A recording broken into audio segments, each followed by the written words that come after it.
আসসালামু আলাইকুম। আজকে মুরগির মাংস দিয়ে মাংস পিঠা বানাবো। যার জন্য মুরগির মাংসটা সিদ্ধ করে আমি ছাড়িয়ে নিয়েছি, ঝোড়া ঝোড়া করে নিয়েছি। এখন আমি চুলায় দিয়ে দেব পেঁয়াজ, কাঁচামরিচ, দিয়ে দিলাম তেল। এখন আমি নেড়ে চেড়ে ভেজে নেব। আদা বাটা দিয়ে দিলাম, রসুন বাটা দিয়ে এখন আমি নেড়ে চেড়ে নেব যাতে গন্ধটা না আসে আদা রসুন বাটার। জিরা দিয়ে দিলাম, হলুদের গুঁড়ো, মরিচের গুঁড়ো, ধনিয়া গুঁড়ো দিয়ে দেব। এখন স্বাদ মতো লবণ। এখন মশলাটা নেড়ে চেড়ে কষিয়ে নেব। কষানো হয়ে গেছে, এখন ঝোড়া মাংসগুলো দিয়ে দিলাম। এখন আমি নেড়ে চেড়ে নেব। 3 থেকে 4 মিনিট ভেজে নিতে হবে।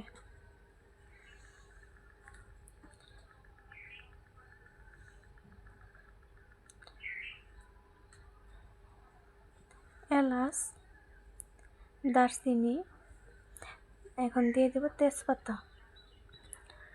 দিয়ে এখন আমি কিছু সময় ভেজে নেব। ভেজে নেওয়া হয়ে গেছে। এখন আমি হলুদ দিয়ে আটাটাকে সিদ্ধ করে নিয়েছি। এখন হাত দিয়ে আমি ডলে মাখিয়ে নেব। ভালো করে মাখিয়ে নিতে হবে। এই তো আমার মাখানো হয়ে গেছে। এখন আমি রুটির মতো বেলে নেব।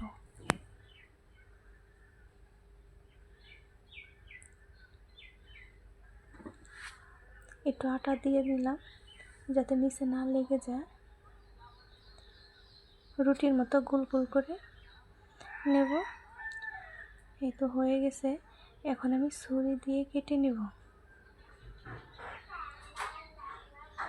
এই পিঠাটা আমি বানাবো সিঙ্গারার মতো 3 কোনা করে।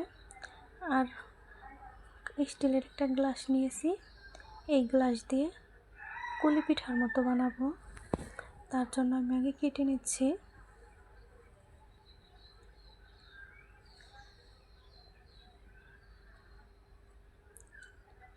সবগুলো এভাবে কেটে নিতে হবে। 3 কোনা করে নিয়েছি। এখন আমি মাংসটা ভেজে ভরে নেব। ভরে নিয়ে মুখটা আটকিয়ে দেব।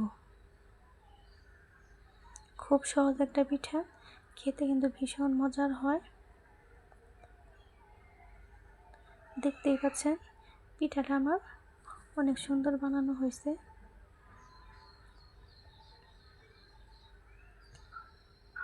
এখন আমি কুলি পিঠার মতো বানিয়ে নেব।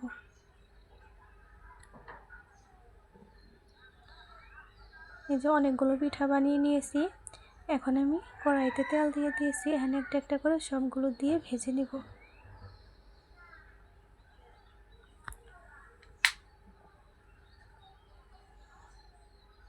দেখতেই পাচ্ছেন পিঠাগুলো এখন আমি উল্টিয়ে দেব নেড়ে চেড়ে। এখন 3 কোনা পিঠাগুলো আমি ওই পিঠাগুলো নামিয়ে নিয়েছি। এখন 3 কোনা করে যে পিঠাটা বানাইছি ওই পিঠাটা ভেজে নেব। কত সুন্দর হয়েছে। ভালো লাগলে অবশ্যই চ্যানেলটাকে